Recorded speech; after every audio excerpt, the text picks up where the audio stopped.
High, এখন বাজে সকাল 10টা আর আমি রেডি হয়ে এখন যাব একটা মন্দিরে। নতুন রাজ্যে, নতুন সংস্কৃতিতে সবই নতুন লাগছে, একটু অন্যরকম লাগছে, কিন্তু বেশ ভালো লাগছে। আজকে আমি গেছিলাম আইয়াপ্পা স্বামীর মন্দির উদ্বোধনে। ভীষণই কাছে, আমার বাড়ি থেকে এই মাত্র 5 মিনিট হাঁটা পথে এই মন্দিরটা। ভীষণ বড় আর খুব সুন্দর মন্দিরটা। চলো তোমাদেরকেও সাথে করে নিয়ে যাব আর তোমাদেরকেও দেখাবো যে এখানের মন্দিরগুলো কেমন হয়।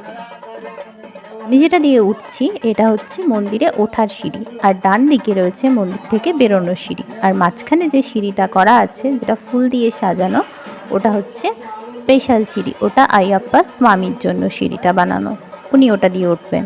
আর এই যে সামনে একটা শয়ন বানানো আছে সেটাই শোয়ার জায়গাটা, শয্যা। এই শয্যাটা হচ্ছে আইয়াপ্পা স্বামীর শয্যা। আর এখানে চলছে মন্দিরের উদ্বোধনের কাজ, সেই জন্য ওখানটায় এত ভিড়। এখানে রয়েছে অনেক প্রদীপ, এখানে যজ্ঞ হয়েছিল, আর এখানে কিছু ফুল রঙিন রং দিয়ে কিছু হয়েছিল। আমি ঠিক জানি না এগুলো কি হয়েছিল, আমি যেটুকু বুঝতে পেরেছি সেটুকুই তোমাদের সাথে শেয়ার করছি। আর আমি যার সঙ্গে গেছিলাম আমার এখানের নতুন বন্ধু, ছোট্ট ছোট্ট দুটো বন্ধু, তো ওরা যতটুকু আমাকে বুঝাতে পেরেছিল অতটুকুই আমি তোমাদের সাথে শেয়ার করছি। এখানটায় বাইরেটায় আমরা বসেছিলাম, আর এটা হচ্ছে বজরংবলীর মূর্তি, এটা বাইরে রয়েছে মন্দিরের বাইরে। এখানে আরও রয়েছে আইয়াপ্পা স্বামীর মূর্তি, যেগুলো পাথরের। আর মেন যে মূর্তিটা ভেতরে সেটা ছিল সোনার মূর্তি। এই যে এইটা হচ্ছে সোনার মূর্তি। এখানে এখনও ফুল দিয়ে সাজানো হয়নি, এই যে সাজানোর পর কি সুন্দর লাগছিল দেখতে।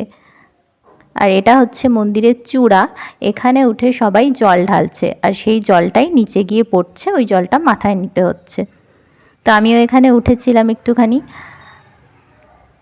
এখানে আরও কিছু মূর্তি ছিল যেগুলোর নাম আমি ঠিকঠাক জানি না, সেজন্য তোমাদের সাথে শেয়ার করতে পারলাম না। এখানে চলছিল পুজোর বিভিন্ন কাজ, এই যে এখানে নারকেল ফাটানো হচ্ছিল, আর এই মূর্তি মানে এই ফটোটাতেই সাধারণ মানুষ পুজো করছিল। আর এরপর ভোগ খেয়ে আমরা বাড়ি চলে এসেছিলাম। এই যে তোমাদের সাথে আলাপ করিয়ে দিই আমার ছোট্ট ছোট্ট দুটো বন্ধু। ভিডিওটা ভালো লাগলে একটা লাইক করে দিও, আর প্লিজ চ্যানেলটা সাবস্ক্রাইব করে দিও। আজকের মতো টাটা।